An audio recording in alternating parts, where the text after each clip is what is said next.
गोरखपुर से बड़ी खबर आ रही है। आपको बता दें, झंगा थाना क्षेत्र में पोते ने 2 दादा व दादी की फावड़े से काटकर निर्मम हत्या की। झंगा के मोतीराम कोईरान टोला में शुक्रवार की भोर में पोते ने दादा कुबेर मौर्य पुत्र स्वर्गीय गणेश, 70 वर्षीय साधु मौर्य पुत्र स्वर्गीय गणेश, 75 वर्षीय द्रौपदी देवी पत्नी स्वर्गीय कुबेर, 70 वर्षीय को उनके पोते रामदयाल मौर्य पुत्र विजय बहादुर ने फावड़े से काटकर निर्मम हत्या कर दी। हत्यारोपी एक भैंस को भी फावड़े से काटकर घायल कर दिया।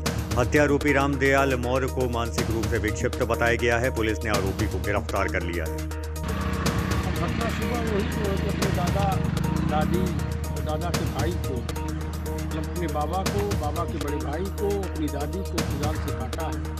एक उसके वहाँ पशु है पड़िया, उसको भी पूरी तरह से काटा है। पागलपन की साया थी उसके ऊपर। शाम को भी एक राजेंद्र मौर्य को हंसिए से मार दिया है, उनको भी हल्का चोट लगा है हाथ में।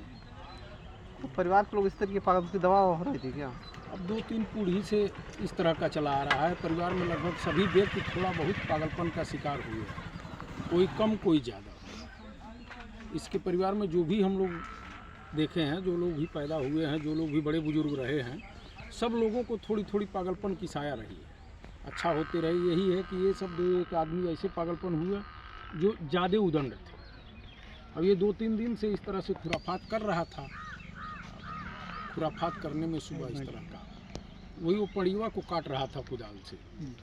अब ये सब जब मना किए हैं तब पता चला है कि वो इन्हीं लोगों पर भिड़ गया है, तो इन लोगों को मारा है। 1-2 को मारा है और लोग छुड़ाने दौड़े हैं, चिल्लाए हैं, सबको खींच के वही काटा है कुदाल से। परिवार के बैकग्राउंड हिस्ट्री कुछ बताएंगे, मतलब कि कौन कौन है परिवार में, कैसे? अब परिवार में सबसे बड़े साधु थे जी।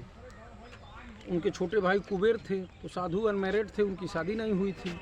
कुबेर की शादी हुई थी, उनकी पत्नी द्रौपदी हैं। उनका कुबेर का बड़ा लड़का विजय बहादुर है, जिसका लड़का ये हत्यारा है, इकलौता लड़का है। और परिवार में अब विजय बहादुर बचे हैं, हल्का फुल्का उनको भी पागलपन की साया है। फिर जो है कि विजय बहादुर का छोटा भाई है मेवालाल, वो भी इसी तरह से पगलाया था।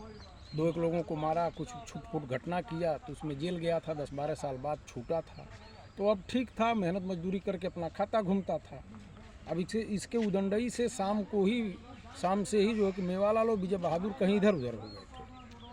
और जब ये अपने बाबा दादा दादी को काट रहा था, मार रहा था, तो उस समय इसकी माँ भी कहीं भग करके छिप गई है, नहीं उसको भी मार दिया होता। मरने वाले की संख्या कितनी है? मरने वाले 3 लोग हैं। क्या नाम है उन लोगों का? इसके बाबा कुबेर हैं, इसकी दादी द्रौपदी देवी हैं, और इसके बाबा के बड़े भाई साधु हैं।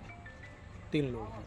और एक पड़िया को भी अपने मार के घायल किया, कुदाल से काटा है 20 जगह में। कितनी संपत्ति होगी लोग को? अब संपत्ति तो होगी इनके करीब 2.5-3 बीघा के आसपास ज़मीन है, 2 जगह पक्का मकान है। थाना झंगा क्षेत्र में सूचना प्राप्त हुई कि 3 व्यक्तियों की हत्या कर दी गई है।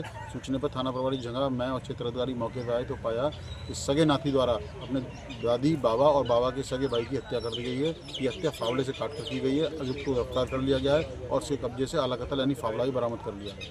अभियुक्त द्वारा एक पशु को भी मारा गया है, गंभीर रूप से पशु घायल है। मृतकों के परिजन की तहरीर पर अभियोग पंजीकृत किया जा रहा है और डेड बॉडीज़ को पंचायतनामा भर के पोस्टमार्टम के लिए भेजा जाए।